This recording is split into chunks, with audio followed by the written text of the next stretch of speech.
Nugent. The music made me do it. Got me a rock and roll band, it's a free for all. On tour in 2018. Yeah, and he's going to be at the Greensburg Palace Theater tomorrow. Ted Nugent will be bringing his guitar and putting people out of their seats and on their feet. Listen, I'm getting ready to head back into our studios here at KDK Radio to do sports on the Coons Market Black and Gold Sunday Show.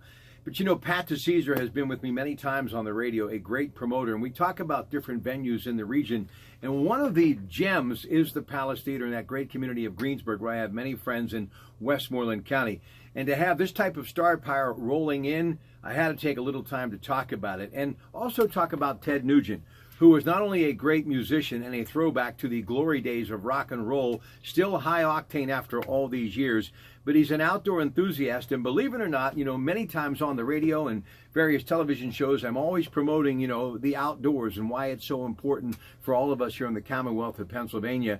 And I have grown up around people who like to hunt, and I've eaten a lot of that delicious wild game that people have hunted for. So I'm a big proponent of it, but I'm a huge fan of Ted Nugent, not just because he is a real red-blooded American, but he's a guy who's passionate about life, living in this country, his 4 children, his wife, and more importantly, he still loves playing rock and roll music. So folks, if you can take a little time out to spend some time with the Motor City Madman, I highly recommend it, because there's nothing like spending a hot summer night listening to some of the hottest licks anywhere on a rock and roll guitar. Of course, my man, who I have loved every time I've had him on the radio, still one of the coolest guys out there, kicking it and doing it at, folks, I have no idea where the energy comes from, but he does it. Ted Nugent, Greensburg Palace Theater, tomorrow night. Have a great rest of your day from your Pratte Pack.